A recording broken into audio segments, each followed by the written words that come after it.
Have you ever carried a secret so heavy that even time couldn't lift it? My name is Raymond Ellis.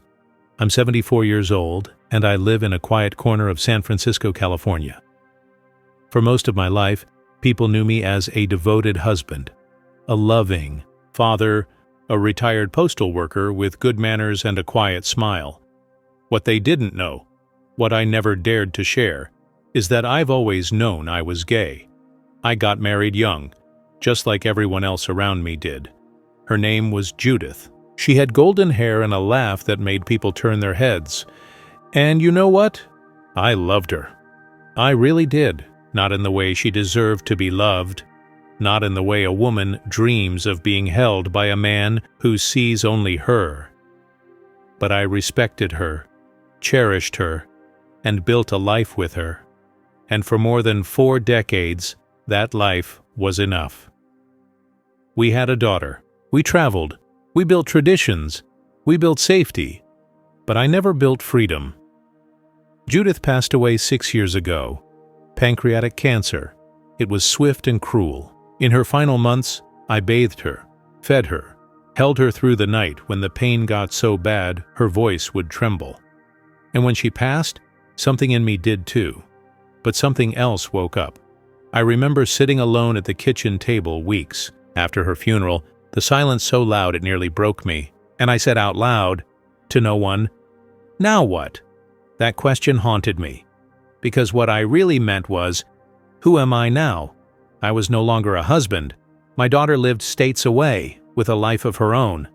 The truth was, I was alone with a version of myself I'd locked away decades ago, thinking he'd stay silent forever. But he didn't. He wanted to be seen. Coming out at 74 isn't brave. It isn't glamorous. It's terrifying. The world says it's more accepting now, but the truth? The truth is much colder. This is a world that still claims to accept, but judges behind your back. It smiles at you, in public, then whispers when you leave the room. I've seen it. The first time I told someone, a friend from church, he blinked 3 times and said, "Ray, you're just lonely. That's all this is." Like who I am was just a phase at 74, like 4 decades of silence could be mistaken for confusion. That night, I cried until I was dizzy, not because he rejected me, but because part of me wondered if he was right. It's hard to explain what it feels like to discover your truth isn't welcome in the life you already built, that even when you're no longer hiding, you still feel invisible. And yet I kept going, because I knew that if I didn't honor this part of me now, I never would. And what a tragedy that would be, to live a whole life and never truly meet yourself. The hardest part hasn't been the judgment of strangers. It's the distance that grew between me and people I've known for decades. Some friends stopped calling. Some neighbors stopped waving. They didn't say anything cruel, but their silence was loud enough. And there's a certain kind of grief in being erased by people who once knew your name. Still, I don't regret it.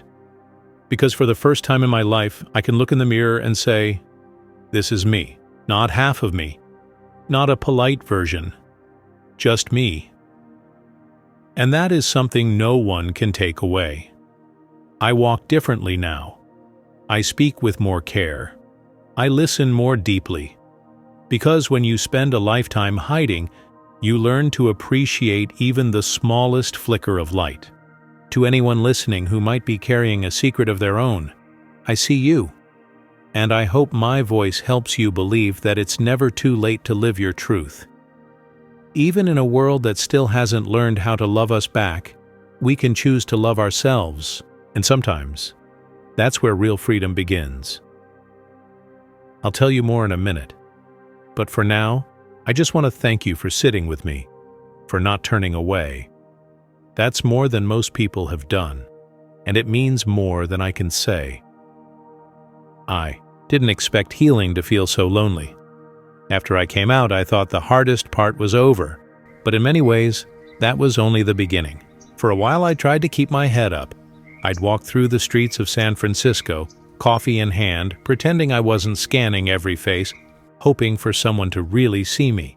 Not as an old man, not as someone past his time, but as someone finally trying to live his truth. I thought maybe someone in my senior group would bring it up, ask how I was doing, but no one did. Conversation stayed safe. Weather, blood pressure, arthritis. It felt like I was grieving a second time, only this time I was mourning the silence around me. Eventually, I gathered the courage to attend an LGBTQ+ support group at a nearby community center. I stood outside the door for 20 minutes, rehearsing my name like I hadn't said it 1,000 times before. When I finally walked in, I was greeted by a few warm faces and a lot of puzzled ones. Most were younger, dressed casually, chatting in phrases and references I didn't understand. I sat in the back, unsure if I belonged. One young man, maybe in his 30s, sat beside me and said, "Hey, I'm glad you came." That one sentence carried me through the next week. Still, I left feeling like I was stuck between generations. Too old for one, too new for the other. Back home, the loneliness felt sharper. My daughter, Claire, had always been close to me. We'd talk every Sunday, sometimes about nothing at all. But when I told her about my truth, the phone rang less, and when it did, her voice felt colder. I could hear her trying to be polite, trying to understand, but I could also hear the disappointment hiding behind each pause. She once said, "Dad, it's just hard to reimagine you. All my life you were this one version of you. Now I feel like I don't know you anymore." That hurt, because I was still me, just freer. But it made me realize something. Coming out isn't just about honesty. It's about giving others time to grieve the version of you they thought they knew. One evening, I met a man named Elliot at a bookstore cafe near Castro. He was in his early 70s, quiet, kind-eyed, with a gentle presence that reminded me of how I used to feel when Anna was still alive. Safe. We talked about poetry, about losing people, about hiding parts of ourselves. He said something that stuck with me. We didn't get to be free when we were young. Now we carry both the weight of silence and the fear of being too late.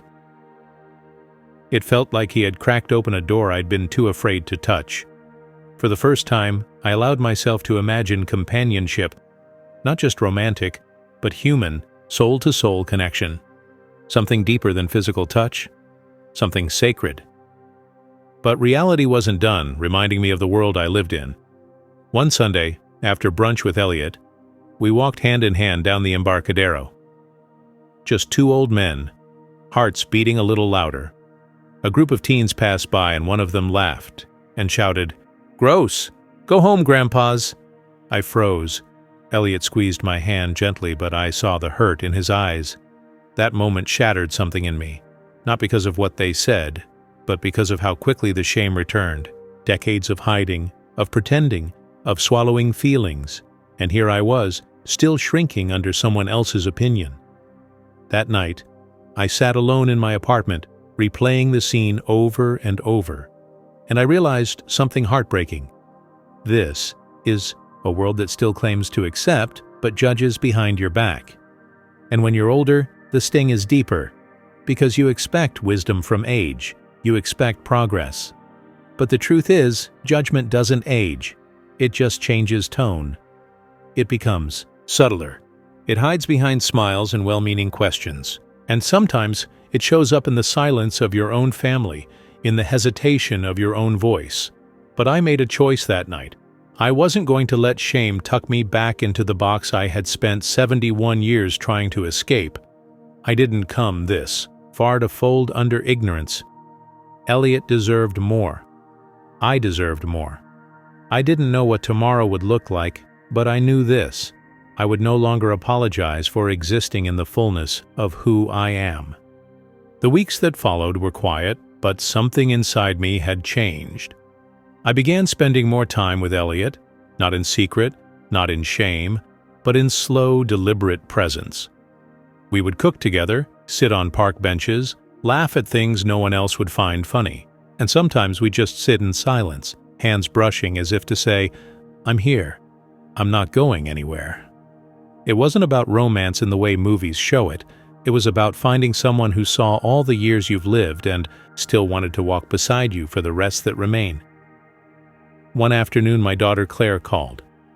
Her voice was softer this time. "Dad," she said, "can I ask something, and you won't be mad?" I braced myself.